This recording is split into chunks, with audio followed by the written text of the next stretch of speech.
Աշխարհի թիվ 1 գերտերությունը ասում է, որ Հայաստանի Հանրապետությունը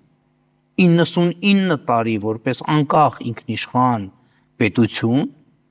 կներեք գոյություն է ունենալու, ով կպատկերացներ, որ Հայաստանի Հանրապետությունը դեռ 99 տարի գոյություն է ունենալու։ J.D. Vance-ի Հայաստան այցից խանդավառվել է Փաշինյանը, թե գոյություն է ունենալու Հայաստանը, ու դա ասում է Միացյալ Նահանգները։ Փնտրում եմ եւ չեմ տեսնում մեր նախորդի պատմության մեջ որևէ մի ժամանակաշրջան, որտեղ մենք մեր արժևում 99 տարվա հեռանկար ենք ունեցել, 99 տարվա պլան ենք ունեցել։ Սրիփի ժամկետը Հայաստանի գոյության գրավական։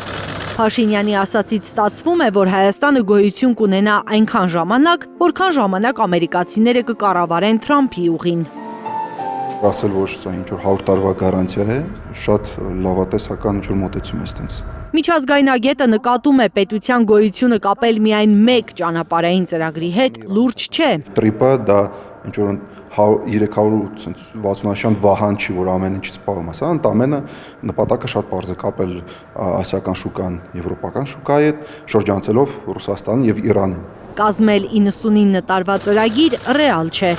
Փաշինյանը չի հիշում պատմության մեջ նման հեռանկարային համագործակցություն Հայաստանի ու նահանգների պես գերտերության միջև, իսկ միջազգայնագետը հիշում է բազմաթիվ օրինակներ, երբ ԱՄՆ շահերի կտրուկ փոփոխությունները աղետալի հետևանքներ են ունեցել այս կամ այն երկրում։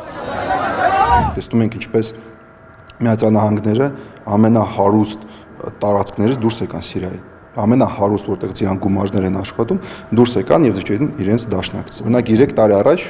պատկերացնել այդպիսի բան շատ դժվար էր։ Անհնար է կանխատեսել անգամ թե ինչ կլինի ամիսներ հետո, ասում է Մելքոնյանը։ Հիշեցնում թե ինչեր է տեսել աշխարհը նախորդ 99 տարում։ Մենք ունեցանք երկու հատ համաշխարհային պատերազմ, ԽՍՀՄ փլուզում, կոլեկտիվ արևմուտք ստեղծվեց, մա կոլեկտիվ արևմուտքը պարակտվեց։ Միջազգայնագետը սիմվոլիկ է անվանում Վենսի այցերը Երևան ու Բաքու։ ԱՄՆ փոխնախագահի տարածաշրջանային ուղևորությունից շոշափելի արդյունք ստացել է միայն Վաշինգտոնը։ Հիմա Թրամփի վարչակազմը ոտքը պնդացնում է ավանդաբար ռուսական ազդեցության գոտի համարված տարածաշրջանում։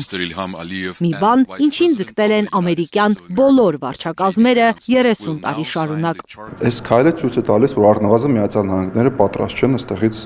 դուրս գան։ Եվ ուրեմն Միացյալ Նահանգները կարող է դեռ շատ խոստումներ տալ, Հայաստանի իշխանությունն էլ ոգևորվել ու ոգևորել, թե ամերիկյան դրոշի տակ գոնե 99 տարի պետություն կունենանք։ Միայն թե այս պատմությունը չնմանվի երասխում ադրբեջանցի դիպուկահարների նշանառության տակ ԱՄՆ դրոշի ներքո գործարան կառուցելու ձախողված փորձին։ Լիլիթ Խալաթյան, Առաքել Օհանյան, Հայլուր։ Հայաստանում եւ աշխարհում տեղի ունեցող իրադարձությունների մասին առաջինը իմանալու համար բաժանորդագրվեք մեր ալիքին, սեղմեք զանգակը, որ բաց չթողնեք ամենակարևորը, ամենահրատապն ու հետաքրքիրը։